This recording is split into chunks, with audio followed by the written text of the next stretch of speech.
Hello and welcome to today's video. This is the February TBR video. I am filming this one a bit early, but you'll still be seeing it at the regular sort of time. But yeah, it's February TBR time. Once again, I'm going to be using my Snakes and Ladders TBR game to pick my TBR for the month. And I have already done the rolls. I did the rolls for this last night, so I know what I'm reading, and I'm very excited for it. I will do a slight spoiler here. Once again, 2 months in a row we didn't land on any snakes or ladders, so I mean, I'm not complaining with sticking to the 6 books for our 6 rolls, but I'm very shocked, very shocked. So yeah, if you've never seen one of these TBR videos before, this is my Snakes and Ladders board. Essentially, you play it just like you did Snakes and Ladders when you were a child. You roll the dice, you move your counter, and each coloured square represents a type of prompt. The prompts are visual, genre-ish, type, game, and other. So those are the 5 different types of prompts, and you basically, once you land on the square, so say you landed on purple, purple is visual, I'm pretty sure. So you pick up the card that's on the top of the visual pile, flip it over, and whatever the prompt is on the back of that card, you do. I do 6 rolls for the game, and that is the very basics. If you want full detailed description, instructions, exactly how I would do it, in my January TBR video for this year, I will link that up above in one of these corners. In the January TBR, I go over all of the rules in detail so you know exactly how it works. And again, every January basically, I'm going to be going over the rules completely. Until then, I will link you up to that video and that explains it all. But whether you understand it or not, you should be able to follow along and just play along as we go. So yeah, that is the basics of the game. January's reading went really good. As of right now, I haven't finished the TBR, but I'm still, fingers crossed, hopeful I will. I've still got, how many days have I got? 12 days of January as I'm filming this, so I'm feeling hopeful, feeling like it's going to be good. And yeah, got off to a really good start to the year, so I'm really excited to try and continue that on in February. So yeah, let's do roll number 1. Okay, roll number 1 is what we're doing now. And that is a 7. So which way are we moving that way? 1, 2, 3, 4, 5, 6, 7. 7 is purple, which is visual. Orange cover. Okay. We can probably do that. We can probably get that sorted. So as you just saw, roll number 1, we got visual and we got orange cover. This was a lot more difficult than I thought it would be. The only obvious book for me is up here, and it was probably the orange tree, and I'm like, I can't commit to that this month. That is too big to commit to this month. But what I have done is I found this book out, The Amber Spyglass, which is the 3rd book in the His Dark Materials trilogy. Yeah, obviously amber is like between yellow and orange, but there's so many shades on here. Like, I feel like at least some of these shades are properly orange. So this is what I'm going with. The reason I haven't wanted to do this one yet is because I'm worried it will be a DNF, and at DNF the series. I really haven't enjoyed the first 2, so I'm just a bit worried as to where this one's going to go. It's a lot chunkier than the first 2, and I feel like the only reason I managed to get through them this time is because they were quite short. But February's the month, we're going to try and read it. We follow Lyra in book 1, who is on an adventure. It progresses from there. I really can't tell you anything about the 3rd book. It's alright. I remember reading them as a kid and loving it. Like, I think I read these when I was about 8 or 9, and I can remember loving them so much. I have not felt that way upon a reread, which is sad and upsetting, but that's just how it is, unfortunately. So yeah, I'm going to try and give it a go, try and give it a read. Hopefully it'll be fun, hopefully it'll be a good time. Roll number 2. Oh, it is a 5. That is 1, 2, 3, 4, 5, which is orange. Orange is type, and type is adult. Okay, that's plenty. There's plenty of options there. Then roll number 2, very exciting. We got type and we got adult, which obviously left a lot of books, but honestly the book that I've been most excited to read since I got it for Christmas, because yeah, it's been on my wish list a long time as well, is The Grace of Kings. So this is an adult fantasy book, so it fulfills the prompt. Yeah, I really don't know much about this, but I really want to give it a go.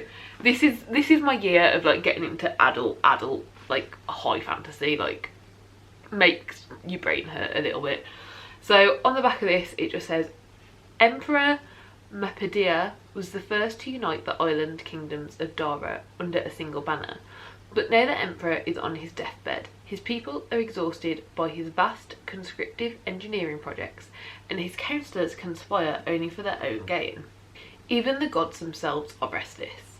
A wily, charismatic bandit and the vengeance-sworn son of a deposed duke cross paths as they each lead their own rebellion against the Emperor's brutal regime. Together they will journey to the heart of the Empire, witnessing the clash of armies, fleets of silk-draped airships, magical books and shape-shifting gods. Their unlikely friendship will drastically change the balance of power in Dara, but at what price? Sounds great. I want to give it a go. I want to see what's going on. So yeah, that's the next book we'll be reading in February. Roll number 3 is a 5 again.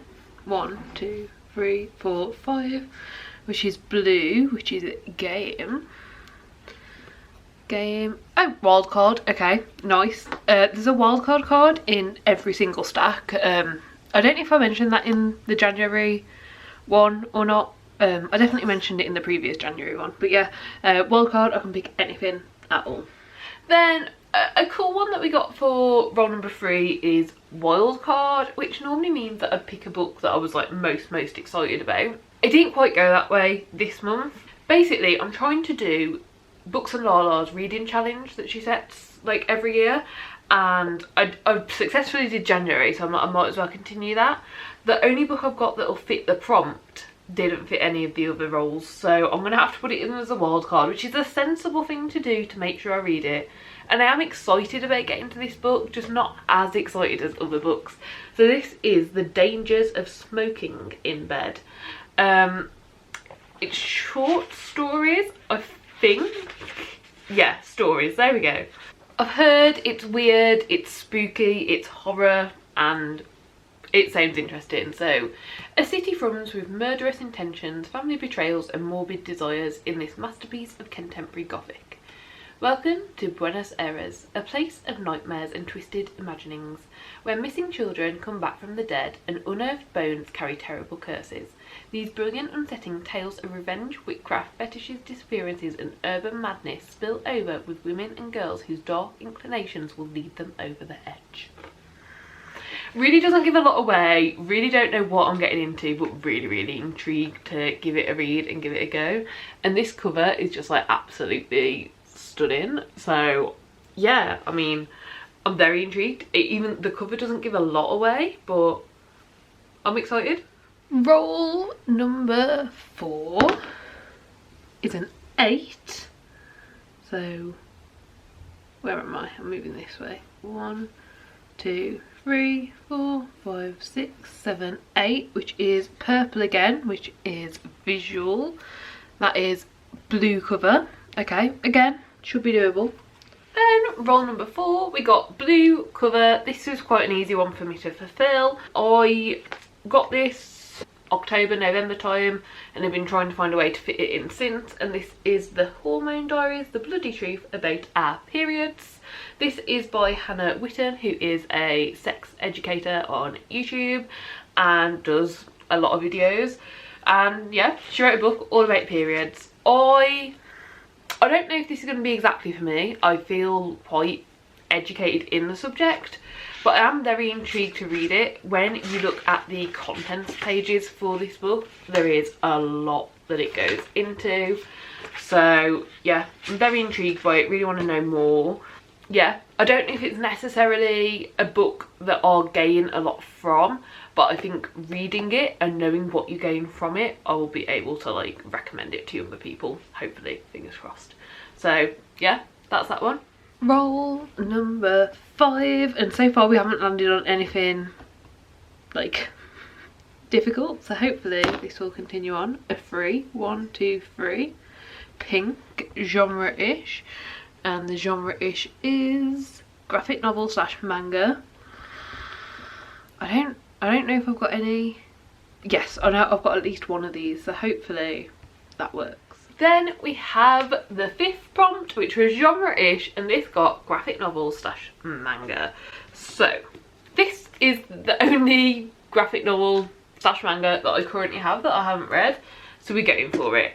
The reason I'm not super excited about this, I brought this second hand and it came a bit gross. I've cleaned it up and you can't really see anything now, like most of the markings have gone, but if I like do the pages like that I can still see a lot of markings on the edge and it's just putting me off. Honestly, it's probably fine. I probably don't need to stress about it, but I'm just a bit pissed off. When you buy something online that says it's in as new condition, that's how it should arrive. Yeah, I'm not normally too bothered, but I mean you can't even see it on video, I don't think. Maybe it's picking up slightly here, but I don't know. When it arrived it looked a lot worse than this. I had to really get in and clean it.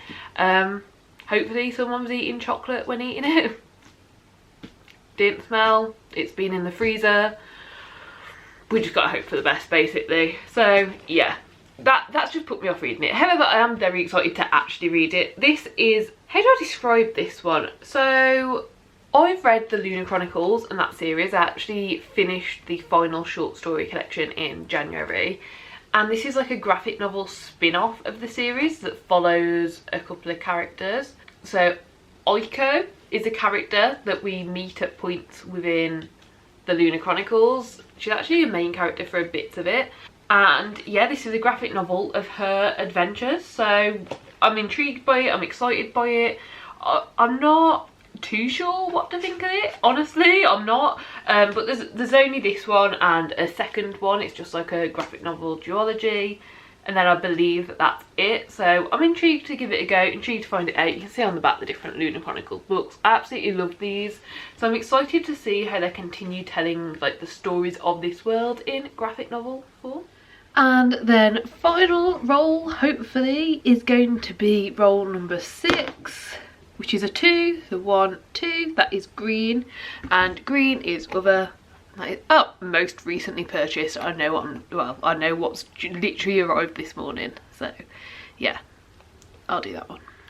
Okay, and then last but certainly not least, one that I was excited about when it came up, we got other, and it was most recently purchased, and yesterday was when I recorded the rolls, and yesterday morning this book arrived. It's Legends and Lattes, and I did splurge and get the special edition because I think I'm gonna love this. Now I'm very excited by the special edition one because it just looks so amazing, and it has the original cover, which is honestly what I was most bothered by. I know a lot of people love the new cover and that's great. Personally, I don't. So I really wanted to get the original cover for it. I think some of the American editions have this original cover on it. I think maybe the American paperback, maybe, don't quote me on that. I think one of them does though. But yeah, there is a new cover that doesn't look like this. I just don't think it's as cute or as appealing. I don't have any particularly negative feelings towards it, but when you look at this one versus the other one, I just like much prefer this. So yeah, this is a story. She's done slaying monsters, she's ready to serve coffee. After decades of adventuring, Viv the Orc Barbarian is finally hanging up her sword for good. Now she sets her sights on a new dream, for she plans to open the first coffee shop in the city of Foon, even though no one there knows what coffee actually is. If Viv wants to put the past behind her, she can't go it alone. Help might arrive from unexpected quarters, yet rivals old and new stand in the way of success, and Foon's shady underbelly could make it all too easy for Viv to take up the blade once more. But the true reward for an uncharted path is the travellers you meet along the way. Whether bound by ancient magic, delicious pastries or freshly brewed cup, they may become something deeper than Viv could ever have imagined. Legends and Lattes is a cosy, heartwarming story of found family, fresh starts and the perfect cup of coffee. Yeah, I'm really intrigued by it, really want to know more, really want to, you know, just have this little cosy fantasy time in a little coffee shop. I love a good coffee shop, so yeah, hopefully they've got hot chocolate or something nice like that. But yeah, that is the final book for this TBR. So these are the 6 books that are on this month's TBR. Hopefully they're all good. Hopefully I have a good time with all of them. Quite chunky, quite a lot here. Quite thick amount of pages. Yeah, maybe should have put a couple of extra small books on the TBR, but we'll just try our best. So yeah, I do hope you enjoyed the video. Do give it a like if you did like it. I will of course be back next month for another Snakes and Ladders TBR, and I will in the next week have my January wrap up and live on the channel for you to see the books that I actually ended up reading. So yeah, I do hope you liked the video. Subscribe down below for more content like this, and hopefully I'll see you next time. Bye.